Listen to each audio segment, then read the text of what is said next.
Today I'm going to be making some seeded hoagie rolls. Without a doubt, when you're trying to make an authentic Philly sandwich, the hardest part is finding the right roll. Today I'm giving it a shot, making it myself, first time. Not a particularly experienced baker, but just really wanted to have a perfect roll to go with some of my sandwiches.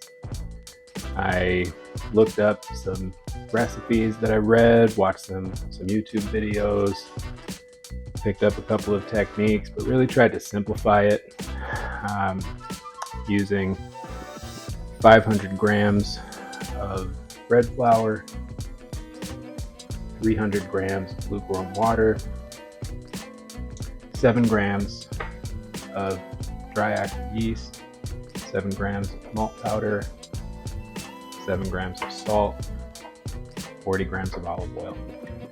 First thing I'm going to do is pour just a little bit of this lukewarm water into the yeast, a little less than half a cup. Let that start to bloom, and in the meantime I'm going to mix my dry ingredients. Flour,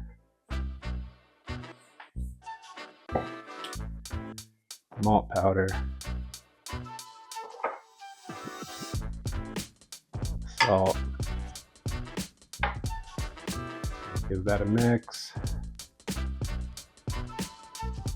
I'm going to move this over to my mixer. Once the yeast blooms, I'll pour that in and slowly add in the rest of the water. Mix that in the mixer for about 5 minutes, and then take it out and knead it for another 5 minutes. When your yeast looks like this, you're ready to start mixing your dough.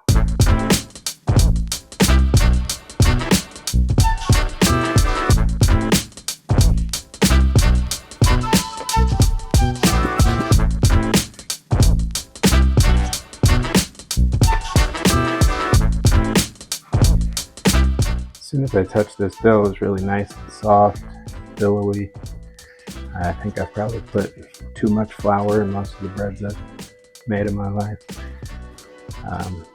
Now that I've been kneading it for about 5 minutes, it's got that nice stretchy developed gluten that you're looking for.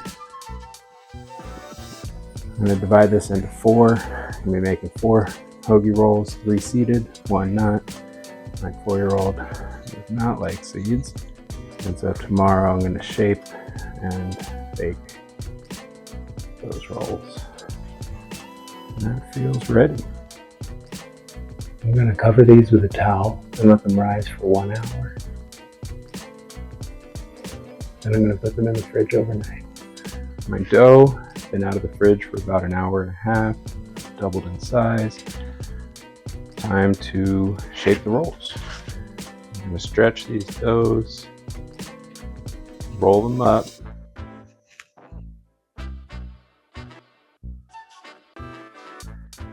seal the edges,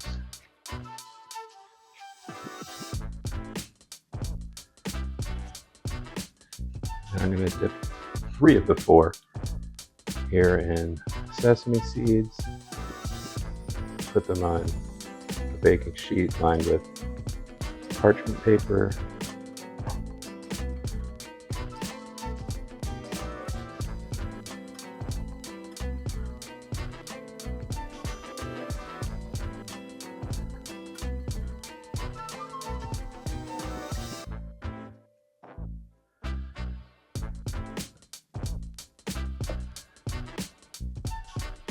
There's also cornmeal.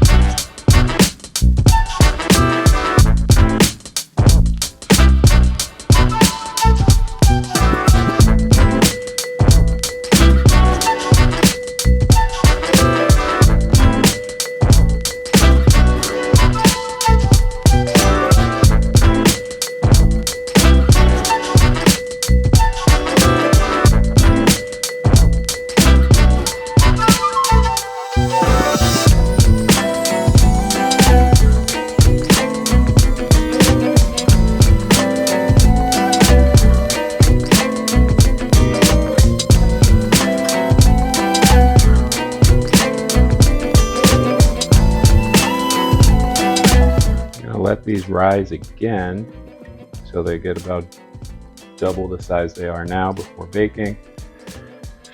I'm also gonna cut a slit on the top. I don't have bread lane, so I'm just gonna be using a serrated knife. And they're gonna bake at 450 degrees. The oven's gonna be trying to create some steam in the oven. It's another one of the challenges with these rolls. I've got 2 bread pans on the side inside of the oven, full of boiling water, and so I'm hoping that by putting them on the side, the steam will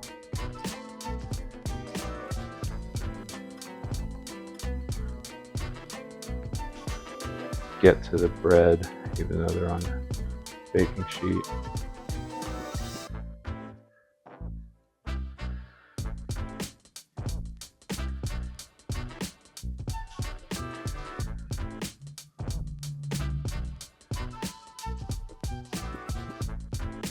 It's going to be the seedless one.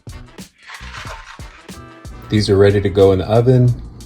The oven has water steaming. I'm also going to give them a spray with a water bottle in the pan right before they go in to have some steam for the beginning of the cooking. These really came out great, better than I ever expected. They smell great. I'm going to be making some meatball sandwiches to go with them. I look forward to doing it again, making them even better.